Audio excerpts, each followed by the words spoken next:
Multiple sources tell us ICE agents did come into a Jefferson Parish courthouse yesterday and detain 3 people. Yeah, under the old guidance, agents were told to treat courthouses as a kind of protected zone, but that doesn't appear to be the case anymore.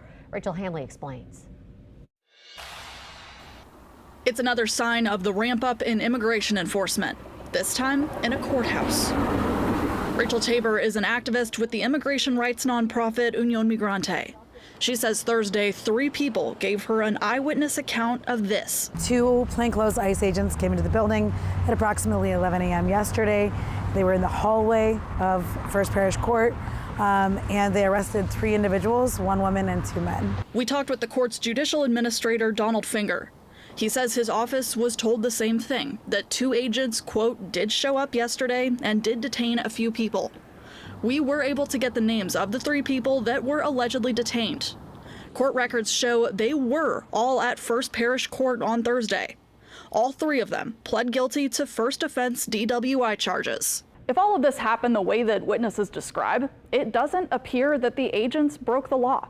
We're looking into this situation because it would have been very rare up until a few months ago. There have been major changes under the Trump administration to how ICE operates in courthouses. When President Trump took office, a Department of Homeland Security memo shows that these were the guidelines. Agents were told to only conduct operations in courthouses under very specific circumstances, like if there was a threat to public safety. In January, the DHS replaced that memo with this one. It says agents will generally go to courthouses to detain what it calls targeted aliens. That does include those with criminal convictions. But there doesn't need to be any danger, just credible information that the person will be at court at that time. It adds that friends and family members who came to court with the person can be detained too.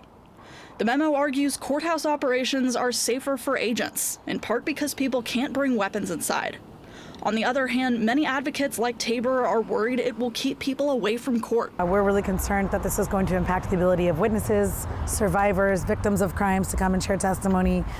This seriously intimidates anyone who would want to come put a restraining order for their own protection. We've reached out to ICE and so far haven't heard back. Rachel Hanley, WWL, Louisiana. And we are electing to not identify the people who were allegedly detained or the witnesses who described seeing it happen. Just 3 days ago, the Department of Homeland Security published a list of 7 immigrants ICE recently arrested inside courthouses across the country.